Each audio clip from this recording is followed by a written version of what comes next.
مفاہمت کا بادشاہ آج کل تاش کے بادشاہ کی طرح بے بس کیوں؟ کیا واقعی صدر زرداری کے ہاتھ بندھے ہوئے ہیں؟ کیا حکومت بھی کاغذی ناؤ پر سوار؟ سہیل وڑائچ کا زبردست کالم۔ سینئر صحافی اور کالم نگار سہیل وڑائچ اپنے کالم میں لکھتے ہیں کہ آصف علی زرداری پر 100 سچے جھوٹے الزامات ہیں، مگر ان کے حامی ہوں یا مخالف، سبھی اس بات پر ضرور متفق ہوں گے کہ وہ دل و جان سے مصالحت اور مفاہمت کے قائل ہیں۔ انہوں نے مقتدرہ کے ساتھ کئی دہائیوں سے چلی آتی مخاصمت کو ختم کر دیا۔ اس سے پیپلز پارٹی کو اقتدار اور آسانیاں ملی، مشکلات کا دور ختم ہو گیا، مگر اس مفاہمت کے نتیجے میں پیپلز پارٹی کا پنجاب اور پختونخوا میں اینٹی اسٹیبلشمنٹ ووٹ روٹ گیا۔ انہوں نے دوسری بڑی مفاہمت نون لیگ سے کی۔ اس سے ملک میں 2 پارٹی سسٹم بن گیا، باہمی نفرتیں ختم ہوئیں، دونوں جماعتوں کو اپنی ٹرمز پوری کرنے کا موقع مل گیا، مگر اس کے بدلے میں پیپلز پارٹی اور صدر زرداری کو پنجاب میں بہت بڑا دھچکا لگا، کیونکہ نون لیگ سے مفاہمت کے نتیجے میں پنجابی ووٹر اور انتخابی گھوڑے تحریک انصاف میں چلے گئے، کیونکہ وہ اپنے اپنے حلقوں میں نون سے مفاہمت کو اپنی سیاست کے خاتمے کی علامت سمجھتے تھے۔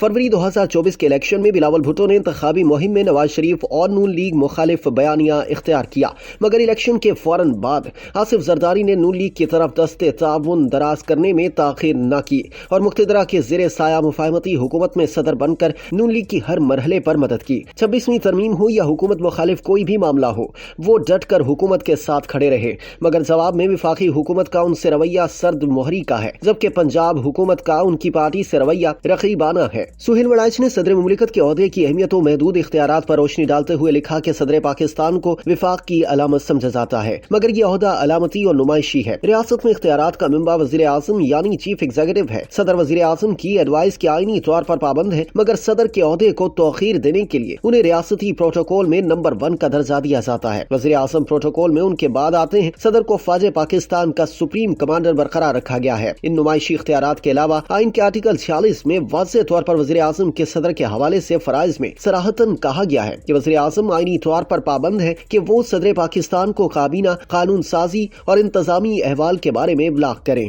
وفاق کے معاملات سے متعلق صدر پاکستان کو آگاہ رکھے۔ کالم نگار نے دعویٰ کیا کہ میری معلومات کے مطابق صدر پاکستان کے حوالے سے یہ آئینی ذمہ داری پوری نہیں کی جا رہی۔ آئینی ذمہ داری تو ایک طرف، ایک سیاسی حلیف کے طور پر بھی ان سے مستقبل کی حکمت عملی پر مشورہ نہیں کیا جا رہا۔ بڑی آسانی سے یہ دعویٰ کیا جا سکتا ہے کہ صدر زرداری کے ہاتھ بندھے ہوئے ہیں۔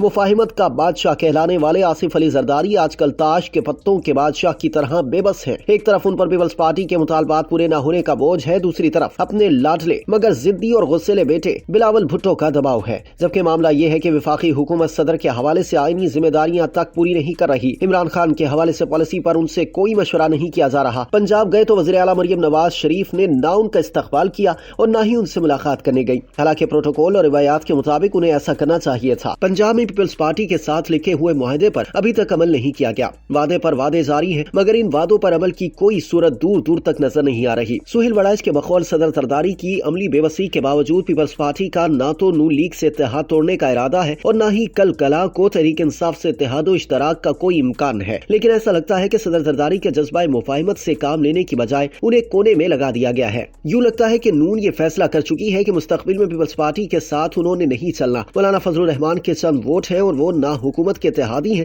نہ مشکل میں ان کی مدد کرتے ہیں، مگر حکومت ہر وقت ان کو خوش رکھنے کے لیے منت سماجت میں مصروف رہتی ہے، جبکہ پیپلز پارٹی کے آگے بڑھ کر تعاون کرنے پر نون لیگی حکومت میں شکر گزاری کے جذبات تک نہیں۔ سینئر صحافی کے مطابق پیپلز پارٹی کے اندرونی حلقوں کے مطابق وزیر اعظم شہباز شریف کا رویہ نسبتاً بہتر ہے، لیکن نواز شریف تو صدر آصف علی زرداری سے نہ ملتے ہیں، نہ رابطہ رکھتے ہیں اور نہ ہی مشورے کی ضرورت محسوس کرتے ہیں۔ مریم نواز شریف کا رویہ بھی اپنے والد جیسا ہے، حالانکہ چند ماہ پہلے اسلام آباد کی ایک میٹنگ میں آصف زرداری نے مریم نواز کو مشفقانہ انداز میں گلا شکوہ بھی پہنچایا، لیکن پیپلز پارٹی کو جوابی طور پر کوئی مثبت اشارے نہیں ملے۔ سہیل وڑائچ اس پوری صورتحال پر اپنا ماہرانہ تجزیہ پیش کرتے ہوئے لکھتے ہیں کہ کہنے کو تو وزیر اعظم شہباز شریف کی حکومت مقتدرہ کی مدد سے معاشی میدان میں کامیابیاں سمیٹ رہی ہے، لیکن سیاسی طور پر یہ حکومت کاغذی ناؤ پر سوار ہے، نہ کوئی سیاسی بیانیہ، نہ کوئی عوامی حمایت اور نہ ہی عوام سے مشاورت و ابلاغ کا کوئی ذریعہ۔ مقتدرہ اور شہباز حکومت کا اتحاد اسی وقت تک مضبوط رہے گا جب تک تحریک انصاف کا خطرہ مقتدرہ کے گرد منڈلا رہا ہے۔ جو ہی یہ خطرہ ٹلا اور مفاہمت کی کوئی صورت ہوئی،